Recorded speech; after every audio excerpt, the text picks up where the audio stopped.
Này này, hello. Hello mèo. Hello. Kelap môi mới mèo.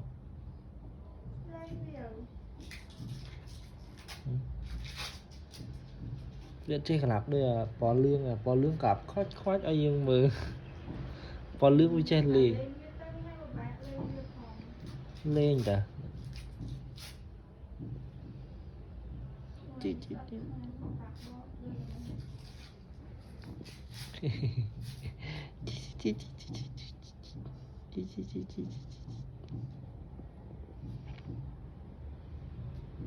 Chạy chứ cá sao.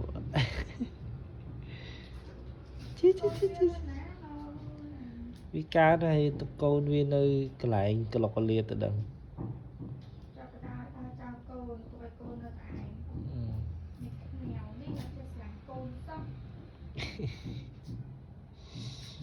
Chọn đấy cô nó tập trao.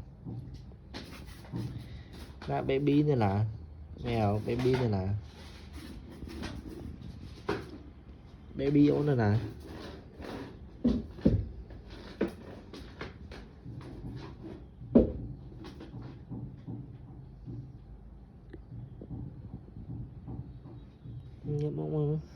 Baby này là baby ha.